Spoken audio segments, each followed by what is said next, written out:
बिस्मिल्लाहिर्रहमानिर्रहीम। बोलते कालम के साथ मैं आमिर रज़ा ख़ान। और इस ईद पर लाखों फ़र्ज़ंदाने तौहीद जो हैं वो सुन्नत इब्राहिमी अदा करते हुए हलाल जानवर ज़िबा करेंगे। लेकिन एक क्या कहना चाहिए, गैर हलाल या हराम जानवर जो है उसको ज़िबा करने की भी तैयारी कर ली गई है। और पाकिस्तान के वज़ीर आज़म और पाकिस्तान के फ़ील्ड मार्शल का दौरा सऊदी अरब उसी हराम जानवर को ज़िबा करने के लिए या उसको ख़त्म करने के लिए किया जा रहा है। जी हाँ, आप समझ तो गए हैं, ये वो जहनीत है जिसके तहत भारत यहाँ पर एक ऐसी दहशत गर्दाना पॉलिसी पर अमल पैरा है जिसमें वो अपने इर्द गिर्द के तमाम ममालिक पर कब्ज़ा करना चाहता था। लेकिन वो बिल्कुल आपने कहानी सुनी होगी जिसमें एक ग्रीडी डॉग या लालची कुत्ता जो है वो हड्डी दबाए जो है जा रहा होता है और नहर में उसको अपना अक्स ही नज़र आता है, तो लगता है कि जैसे सामने वाला भी जो है वो हड्डी जो है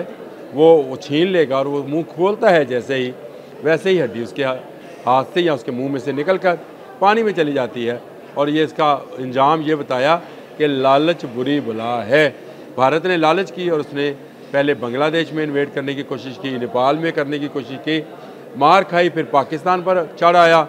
पाकिस्तान से तो ऐसी मार खाई कि इस वक्त दुनिया उस पर क्या कहना चाहिए, थू थू कर रही है। हाँ जी, बिल्कुल कर रही है। बीबीसी का एक आर्टिकल में पढ़ रहा था और उसने आर्टिकल में बड़ी वजाहत के साथ ये बात बयान की कि पाकिस्तान भारत को तनहा करने में खत्ते के अंदर कामयाब खारजा पॉलिसी पर अमल पैरा है और इसमें किसी हद तक वो कामयाबी हासिल कर रहा है।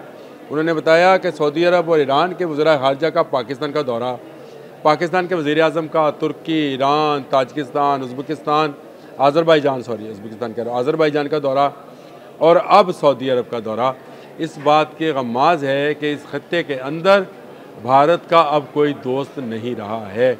बहुत जल्द वज़ीर आज़म पाकिस्तान जो हैं बांग्लादेश का भी दौरा करने वाले हैं, जहाँ पर उनका भरपूर इस्तकबाल किया जाएगा।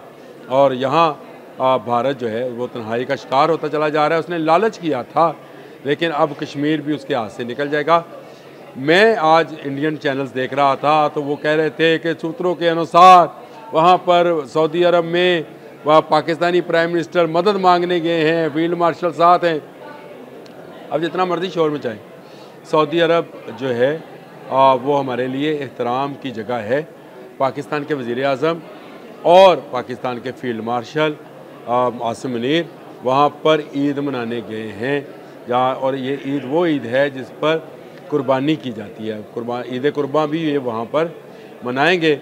और अब आपको समझ आएगी कि पाकिस्तान वहाँ पर क्यों गया है। एक बहुत बड़ी खुशखबरी आने वाली है पाकिस्तानियों सऊदी अरब से, और सऊदी अरब से आपको वो हमायत मिलने वाली है जो कि ना सिर्फ माली हमायत होगी बल्कि आपकी वो अखलाकी हमायत होगी जिसके बाद कश्मीर में लाइन ऑफ कंट्रोल की कोई हैसियत नहीं रहेगी।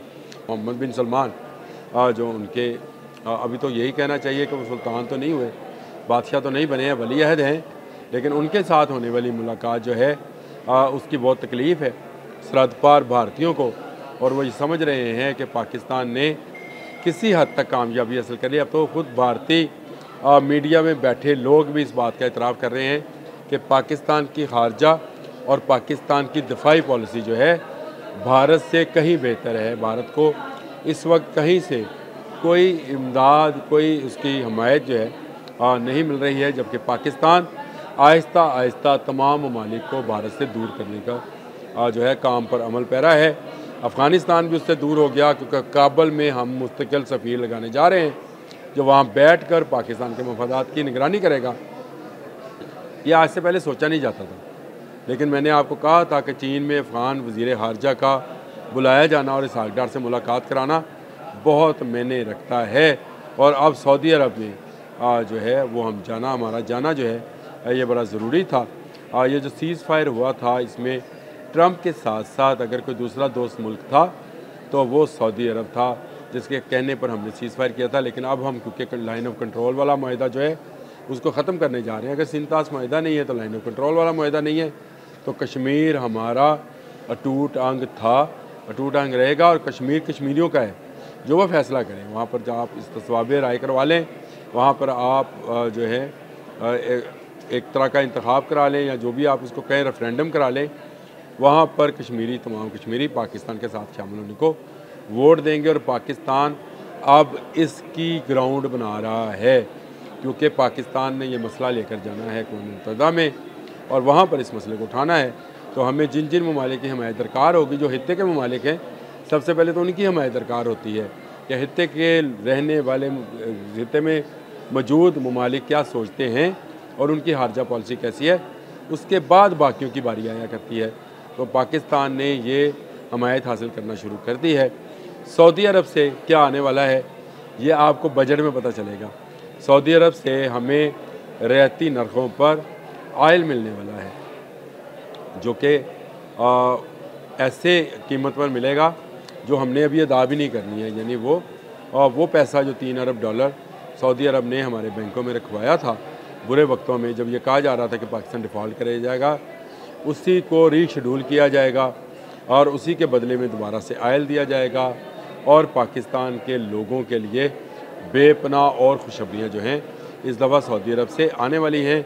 हम सऊदी अरब को क्या देंगे? सऊदी अरब पाकिस्तान से दिफाई टेक्नोलॉजी और दिफाई अहलकार हासिल करना चाहता है, वो हम उसे देंगे, क्योंकि हजाज मुक़द्दस की हिफाजत करना हमारे ईमान का हिस्सा है और इसको सैयद आसिम मुनीर बहुत बेहतर तरीके से जानते हैं।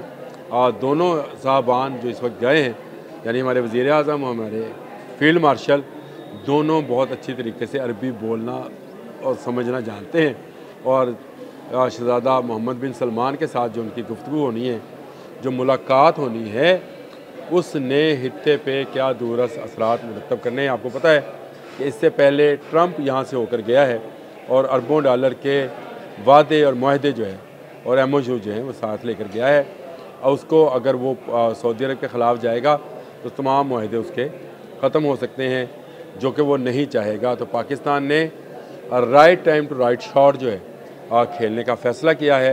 एक तरफ हमने अपनी इन सरहदों की तरफ जहाँ जो इसमें अफ़गानिस्तान है, ईरान है, आज़रबाईजान है, ताजिकिस्तान है, तुर्की है, इस तरफ बातचीत का आगाज़ किया है। दूसरी तरफ हम अब सऊदी अरब, मुत्तहिदा अरब अमारात में अपने दोस्तों से मुलाकात कर रहे हैं। आपको बता दूं बहुत जल्द कश्मीर पाकिस्तान का हिस्सा बन जाएगा और जिन दरियाओं की वो धमकियाँ लगाता है भारत, वो उसके ही नहीं रहेंगे। चीन इसके लिए बाकायदा ग्राउंड बना चुका है।